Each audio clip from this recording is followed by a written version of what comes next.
Assalamualaikum warahmatullahi wabarakatuh. Bismillahirrahmanirrahim. Alhamdulillahilladzi khalaqal insana min tin wa ja'ala naslahu min sulalatin min ma'in mahin. Allahumma salli wa sallim wa barik wa karrim ala sayyidina Muhammadin wa ala alihi wa auladihi wa azwajihi wa junudihi wa ansorihi wa man tabi'ahum bi ihsanin ila yaumiddin. Amma ba'd. Yaqulullahu ta'ala fi kitabihil aziz. Bismillahirrahmanirrahim. Man amila salihan falinafsih wa man asa'a fa'alaiha wa ma rabbuka bizallamin lil abid. Sadaqallahu maulana al-azim. Sahabat MUI TV Kota Bekasi dan pemirsa dimanapun Anda berada,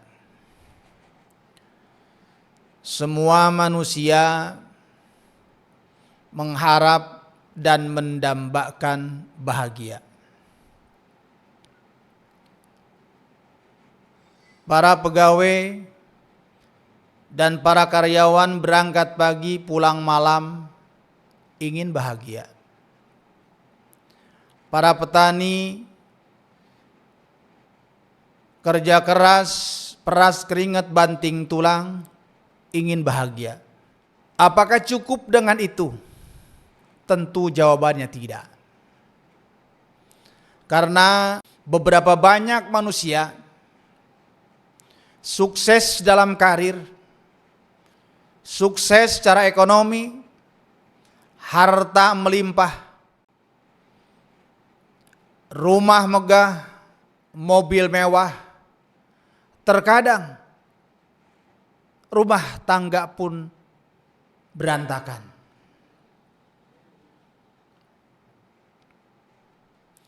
Oleh karenanya konsep bahagia dalam perspektif Al-Quran sekurang-kurangnya ada 3 yang harus dilalui.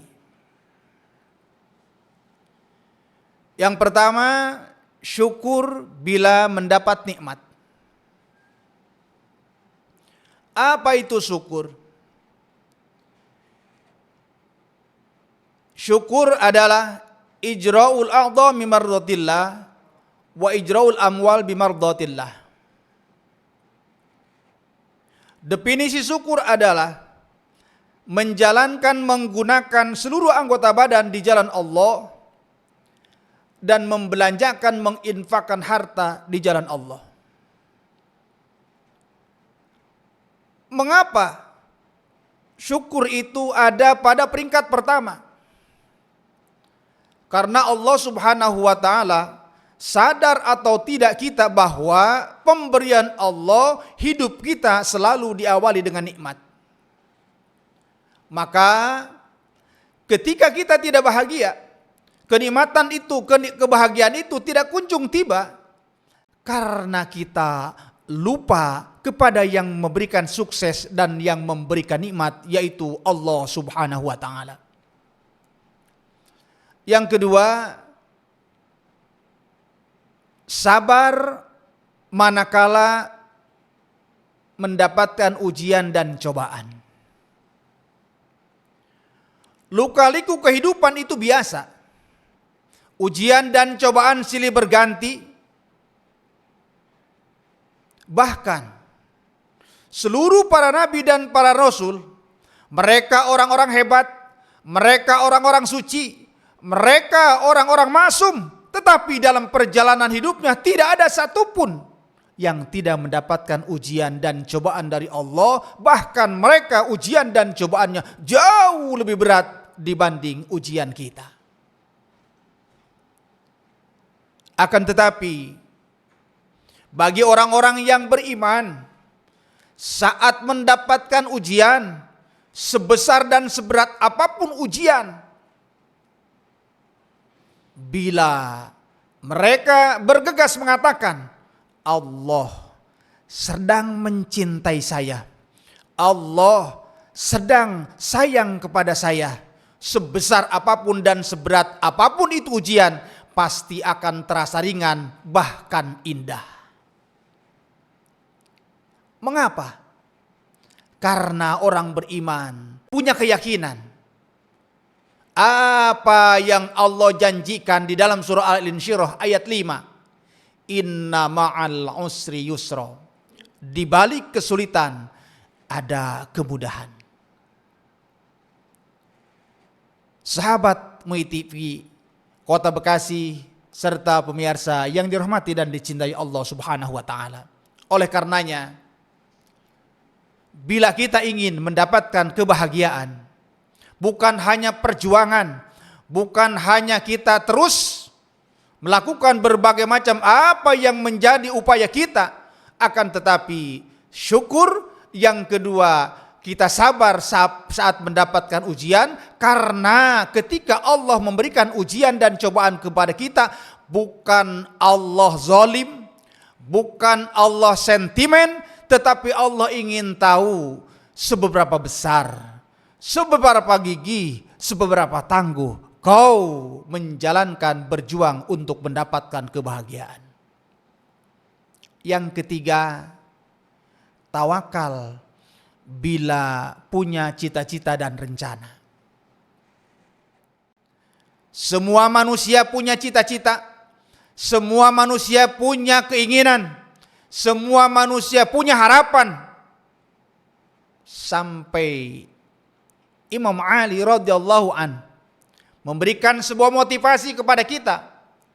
Kun rajulan rijlahu kun rajulan, jadilah kamu seorang laki-laki yang kakinya di bawah tanah, cita-citanya melambung di atas langit.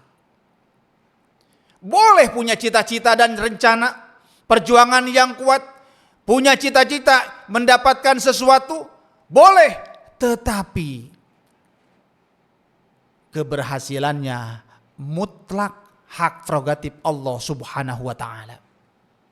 Maka Allah Subhanahu wa Ta'ala berfirman di dalam salah satu sabdanya, fatawakkalu in kuntum mu'minin. Bertawakallah kamu kepada Allah bila kamu benar-benar orang yang beriman. Sahabat MUI TV serta hadirin rahimakumullah, mengapa kita harus bertawakal? Manfaat dan fungsi tawakal, andaikan seluruh perjuangan kita sukses, maka insya Allah kita tidak akan sombong dan takabur. Sebagaimana Nabi Allah Ibrahim alaihissalam ketika mendapatkan pujian-pujian dari umatnya atas kesuksesan perjuangannya, Ibrahim mengatakan, hadza min fadli rabbi, ini adalah karunia Allah Subhanahu wa Ta'ala, bukan disebabkan perjuangan saya, bukan disebabkan karena kepintaran saya, tetapi ini adalah hadza min fadli rabbi, ini adalah karunia Allah Subhanahu wa Ta'ala. Beliau tidak mengaku kesuksesan adalah karena perjuangannya, akan tetapi beliau bertawakal kepada Allah, itu adalah karunia Allah Subhanahu wa Ta'ala. Andaikan perjuangan kita gagal alias tidak sukses, dengan sebab tawakal insya Allah kita tidak akan putus asa. Karena perjuangan hidup kita bukan hanya sebatas pada diri kita. Perjuangan kita akan estafet kepada anak dan keturunan kita. Andaikan perjuangan kita tidak sukses pada diri kita, maka bergegas katakan, kesuksesan yang tertunda, maka ini perjuangan akan estafet dan berlanjut kepada anak dan keturunan kita. Maka seluruh perjuangan bila didasari dengan tawakal kepada Allah Subhanahu wa Ta'ala, punya harapan kebahagiaan hari esok akan terjadi dan akan kita nikmati dan kita rasakan. Oleh karenanya, MUI TV yang saya hormati dan saya muliakan, pada kesempatan yang berbahagia ini, konsep bahagia dalam perspektif Al-Quran harus 3 yang harus kita lalui. Yang pertama, syukur manakala mendapat nikmat. Yang kedua, sabar manakala mendapatkan ujian. Dan yang ketiga, tawakal manakala punya cita-cita dan rencana. Mudah-mudahan kita selalu dalam rahmat dari Allah Subhanahu wa taala. Semoga apa yang kita sedang perjuangkan, apa yang sedang kita hadapi, semoga Allah berikan kemudahan dan kesuksesan. Insya Allah kehidupan kita bahagia dunia dan bahagia akhirat. Itu saja yang dapat saya sampaikan. Terima kasih. Wabillahi taufiq wal hidayah. Assalamualaikum warahmatullahi wabarakatuh.